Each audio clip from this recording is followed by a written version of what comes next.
الله أكبر الله أكبر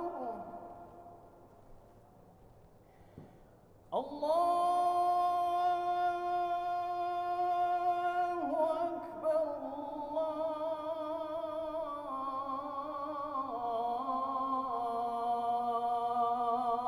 السلام عليكم ورحمة الله وبركاته. الحمد لله الذي هدانا لهذا وما كنا لنهتدي لولا أن هدانا الله. أشهد أن لا إله إلا الله وأشهد أن محمدا رسول الله. اللهم صل على سيدنا محمد وعلى آله وأصحابه ومن والاه. Hadirin hadirat peserta halaqah maghrib pada Masjid Raya Baitur Rahman yang kita cintai ini, para pendengar Radio Baitur Rahman di mana saja Anda berada, para pendengar Radio Republik Indonesia Banda Aceh, para pendengar Serambi FM, dan pada malam ini ada tetamu kita daripada Malaysia. Dia datang untuk berkunjung ke masjid yang mulia ini. Hadirin hadirat yang berbahagia, mudah-mudahan tetamu dari Malaysia mendapat hal-hal yang baik ketika salat berjamaah di masjid yang mulia ini. Hadirin berbahagia, orang berhaji dari Aceh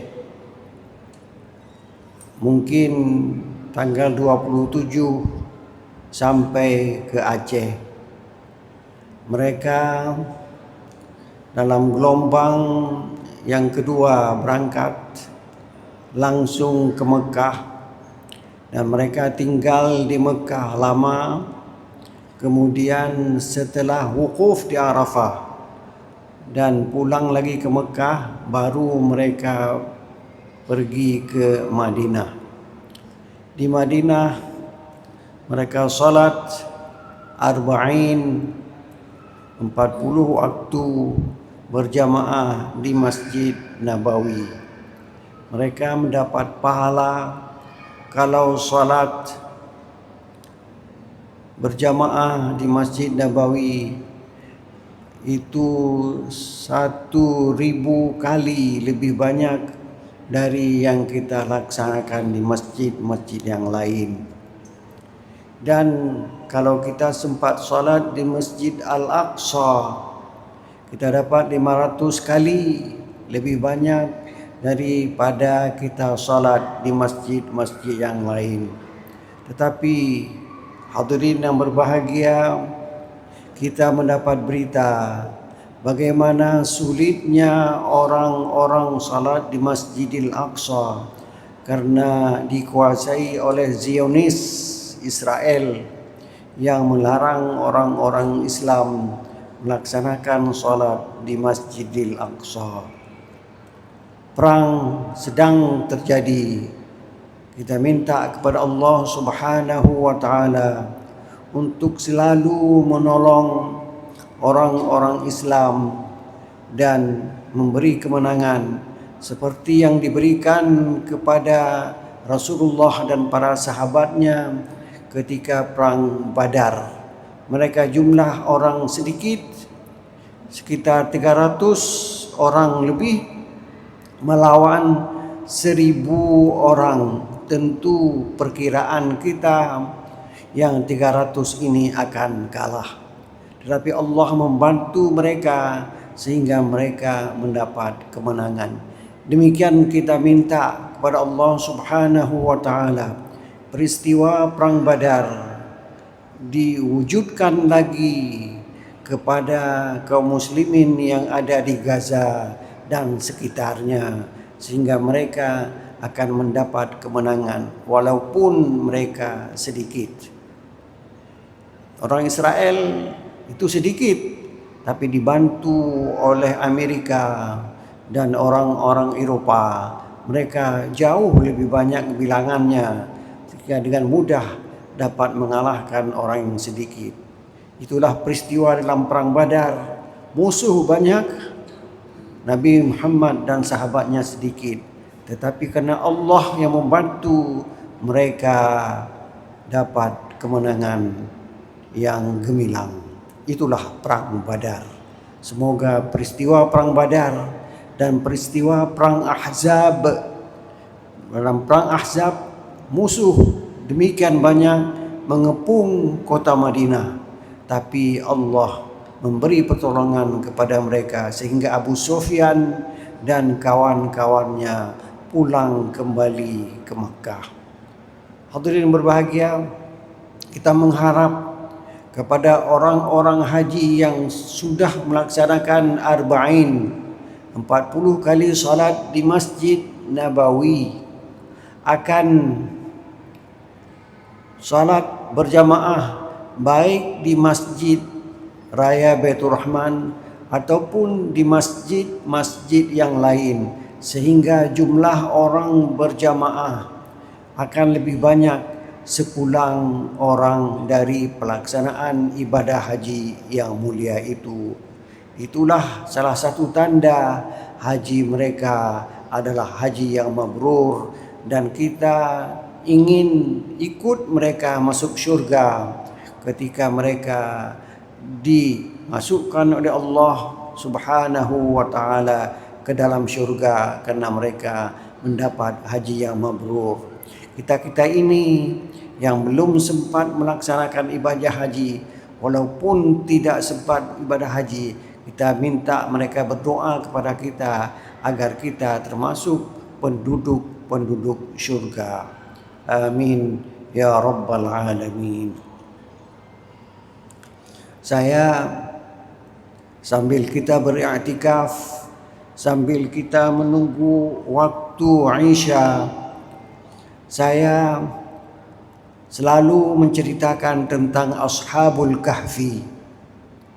Ashabul Kahfi sudah kita jelaskan bagaimana mereka pemuda-pemuda yang lari dari seorang raja yang zalim, memaksakan penduduk negerinya untuk kafir melawan Allah Subhanahu wa taala. Mereka ini hidup di tempat yang lapang, luas dan mewah, tetapi mereka memilih untuk masuk ke dalam gua sempit dan makanan pun belum tentu ada. Hadirin berbahagia, ketika sampai mereka di dalam gua,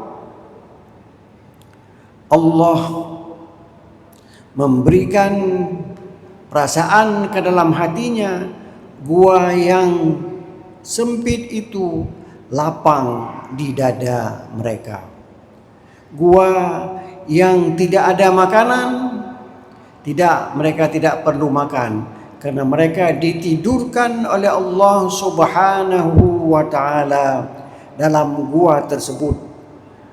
Pekerjaan Allah tidak bisa kita perkirakan. Telinga mereka ditutup sehingga keributan-keributan yang ada di luar tidak berpengaruh kepada mereka ketika mereka tidur di dalam gua itu. Berapa jumlah mereka? A'udzubillahi minasyaitonir rajim. Sayaquluna salasatur rabi'uhum kalbuhum. Ada orang yang berpendapat mereka itu 3 orang, yang keempat kalbuhum, anjing, seekor anjing yang menemani mereka. Itu pendapat pertama. Wa yaquluna khamsatun sadisuhum kalbuhum rajman bil ghaib. Ada lagi yang berpendapat mereka jumlah 5 orang. Yang keenam adalah anjing rajman bil ghaib, terkaan kepada yang gaib. Mereka tidak tahu sebenarnya berapa jumlah mereka yang betul-betul ada dalam gua tersebut.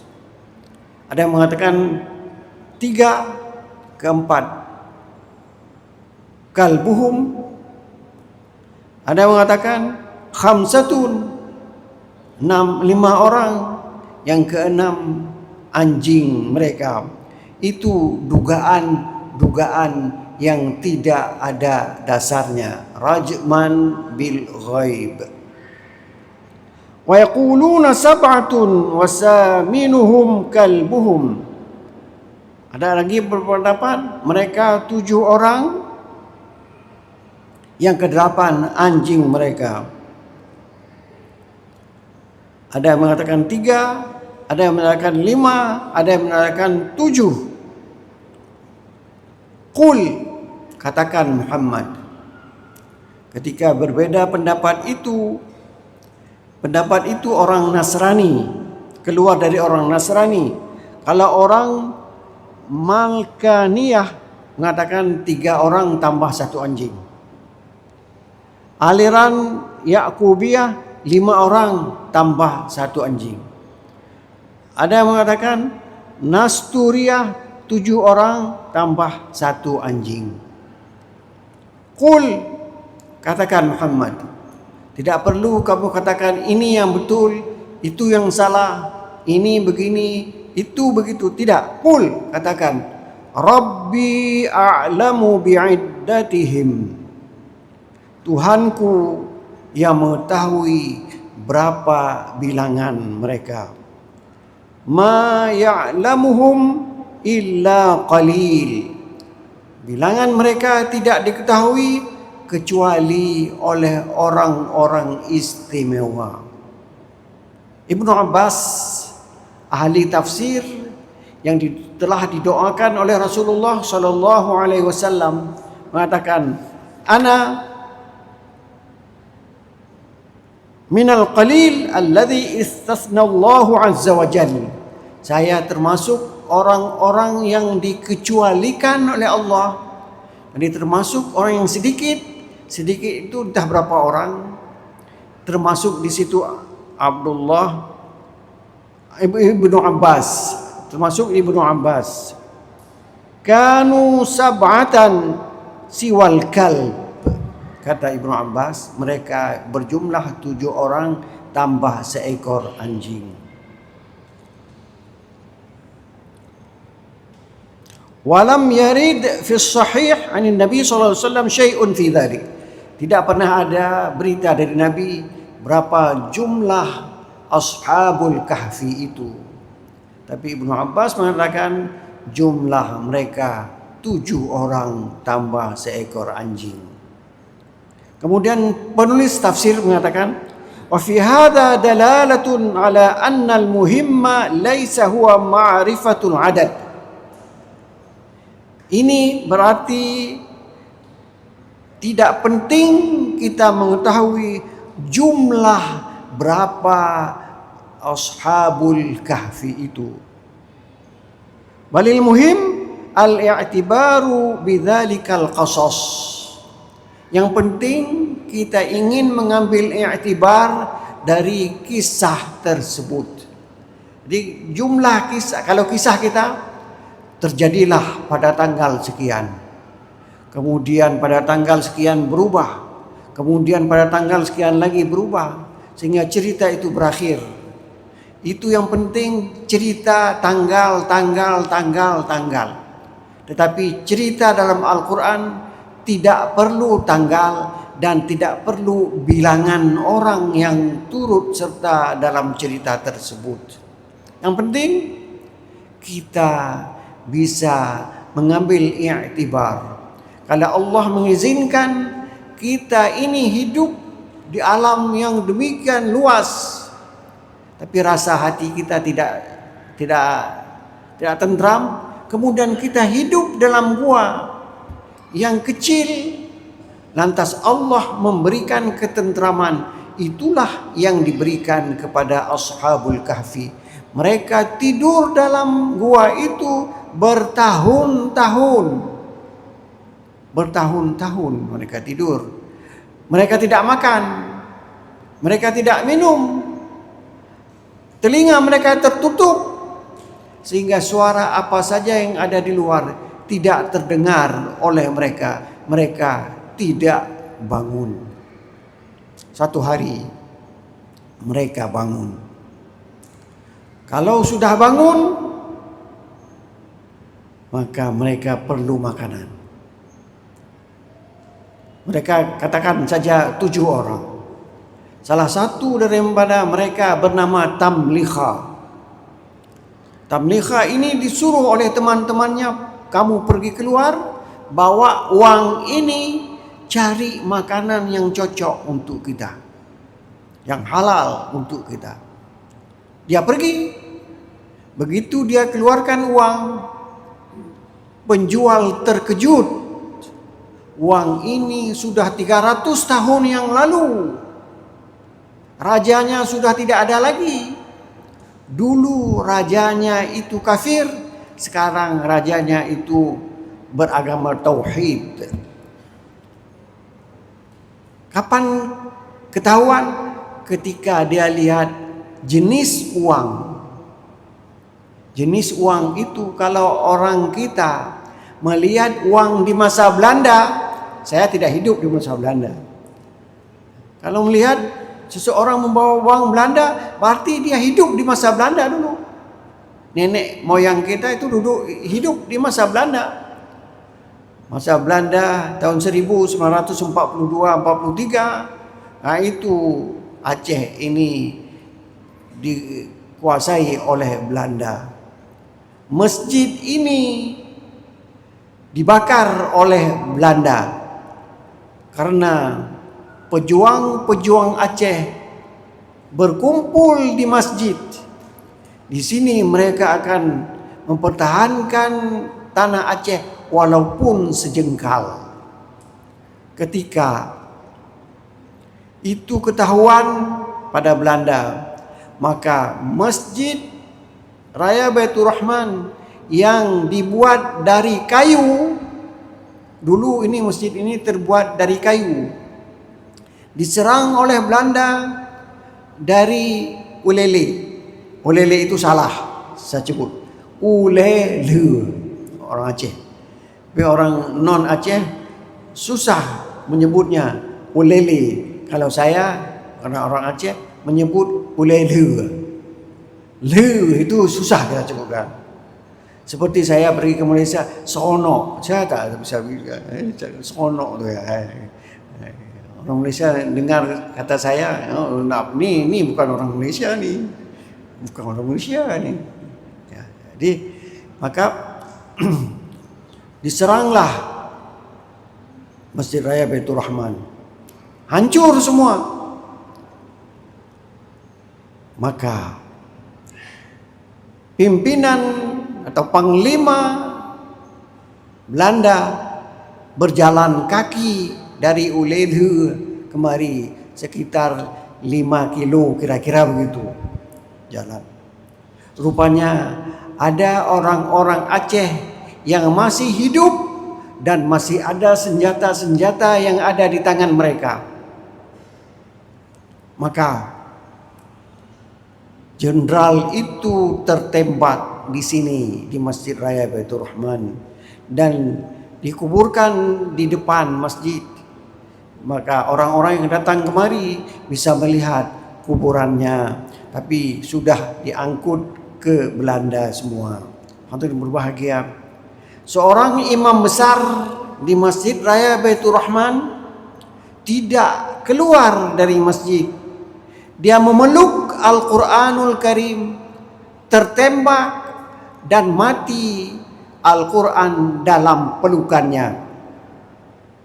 Itu cerita siapa? Cerita Belanda. Maka Quran itu dibawa ke Leiden. Saya Leiden saja dengar, tapi tak pernah pergi lah sana. Tak pernah pergi. Jauh sangat Leiden tu, ya. Itu bahasa Malaysia tu. Maka Quran sekarang sudah disalin kembali orang Aceh yang belajar khat pada orang Malaysia. Dan sekarang Quran itu sudah ada di sini, tapi hanya duplikat dari Quran itu.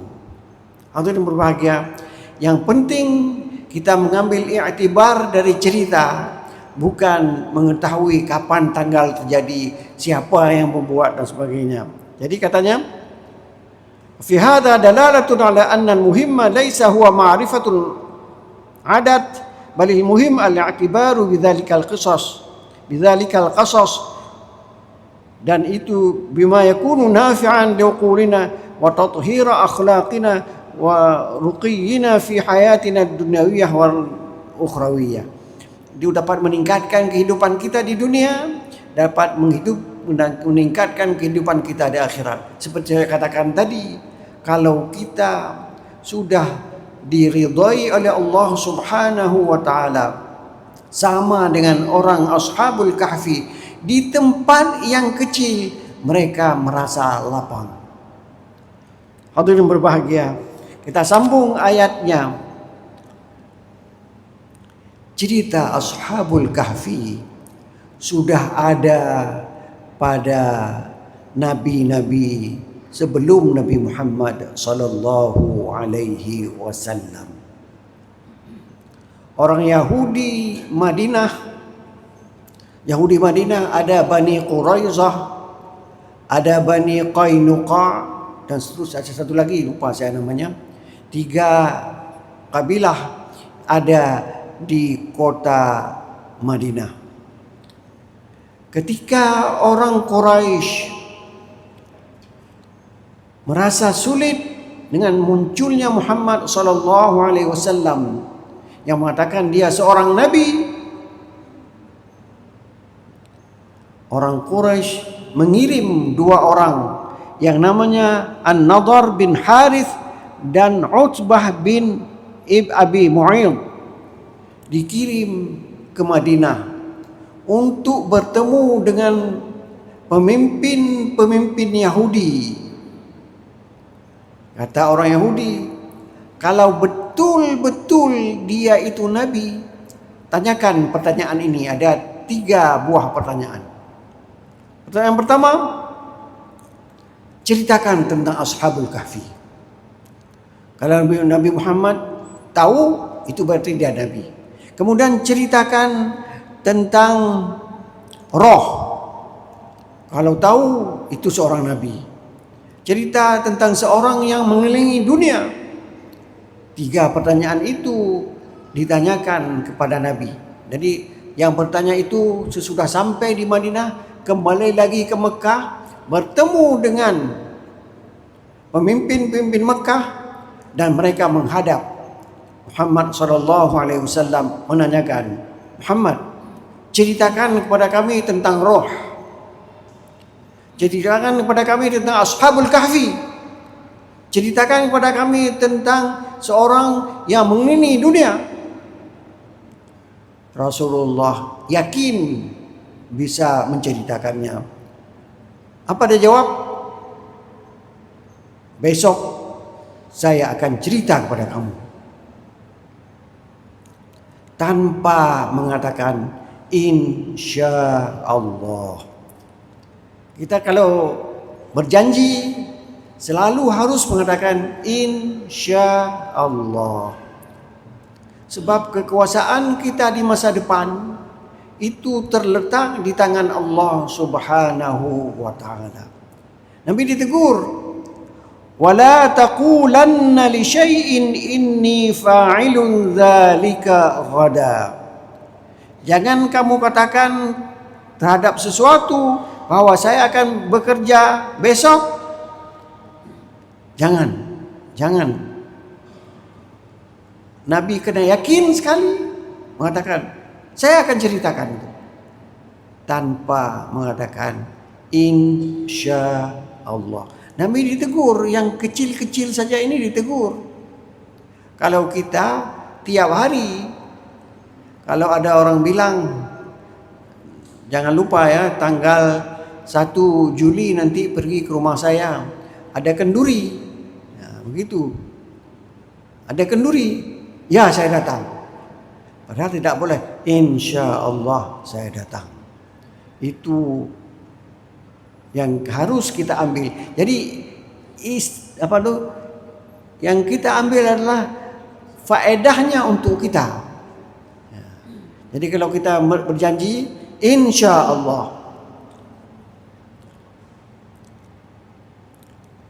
Dalam surat Luqman ayat 34, wa ma tadri nafsun madza taksibu ghada.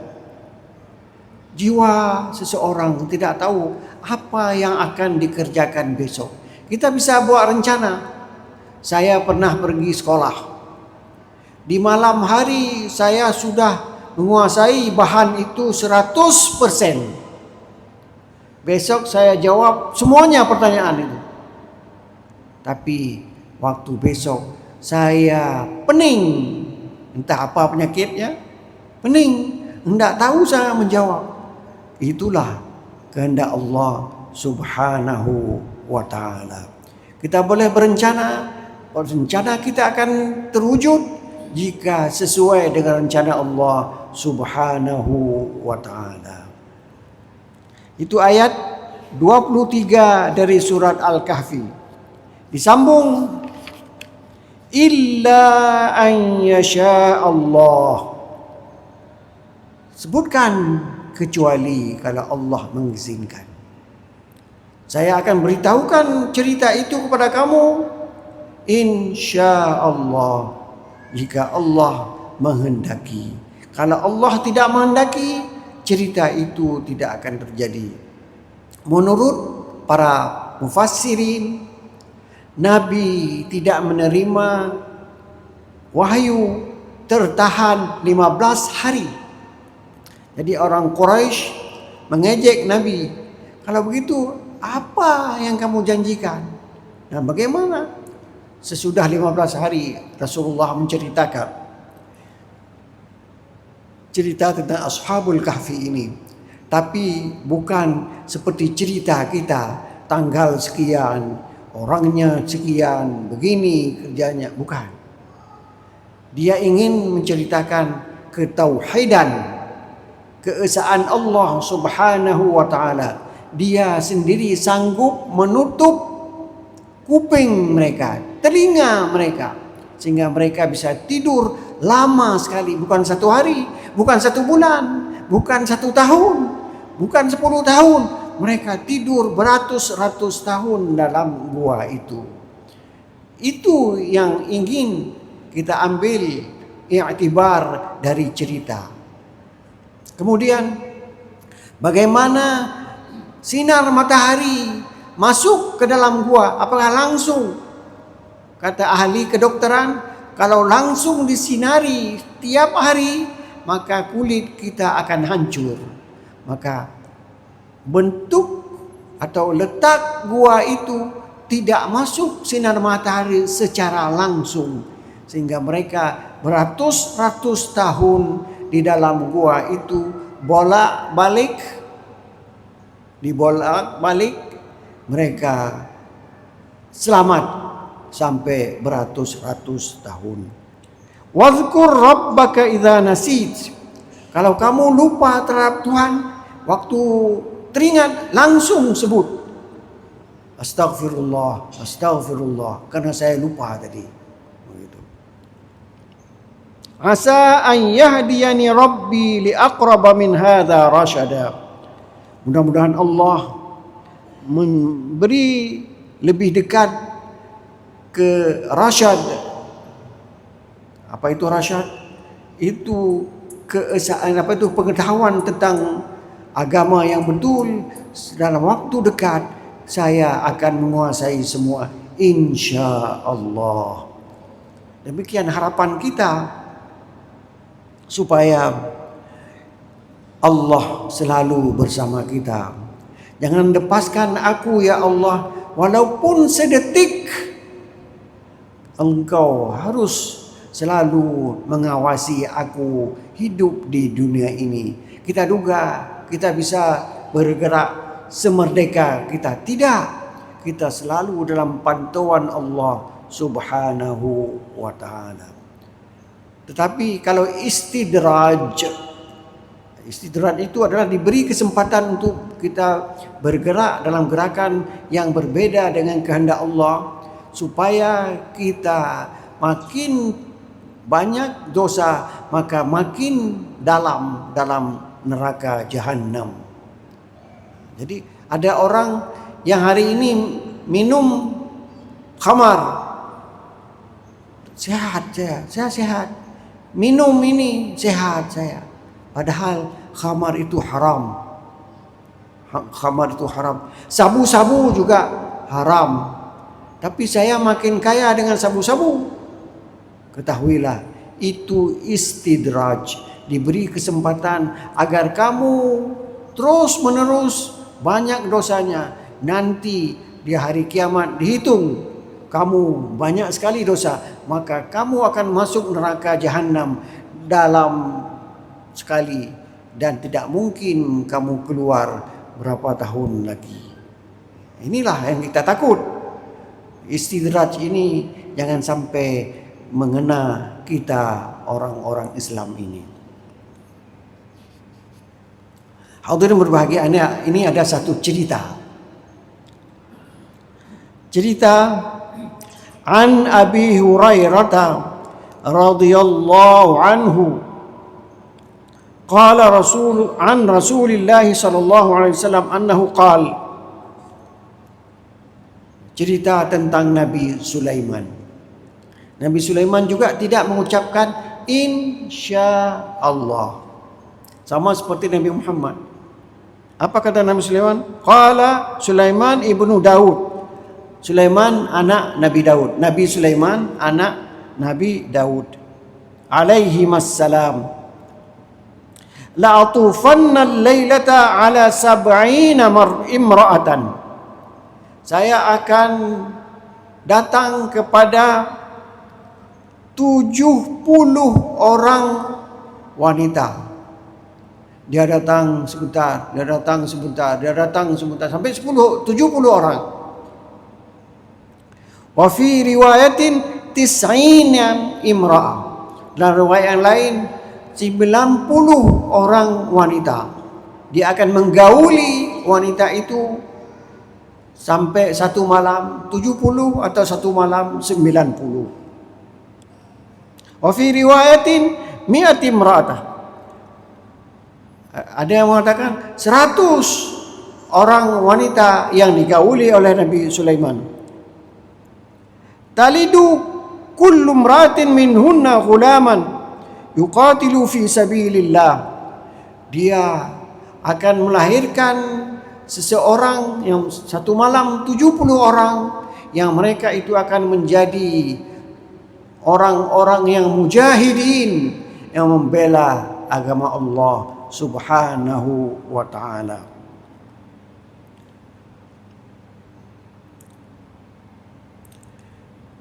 Faqila lahu wa fi riwayatin faqala lahu al-malak qul insyaallah.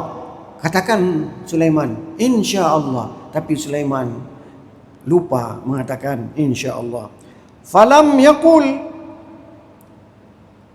fatafa bihinna falam yalid minhunna illa imratan wahida.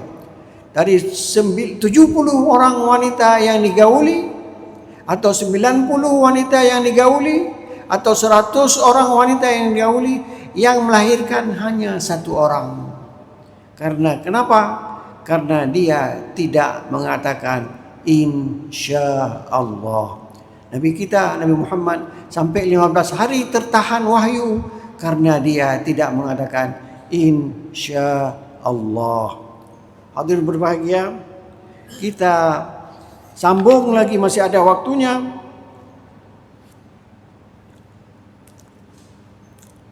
Kita mengatakan kehendak Allah itu luar biasa. Walabisu fi kahfihim 300 sinin wazdadu tis'a. Mereka tidur di dalam gua 300 tahun.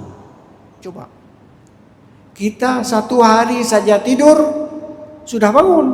Nah sanggup kita hari tidur lama-lama. Tapi mereka bisa tidur dalam gua itu 300 tahun. Itulah saya bilang, waktu mereka jaga sesudah 300 tahun, membeli makanan, uangnya itu uang zaman dulu. Kalau zaman Belanda itu berapa, 70 berapa sekarang kita merdeka. Belum sampai 100 tahun. Ini 300 tahun. Wazdadu tis'a. Dan ada yang menambahkan 9 tahun lagi.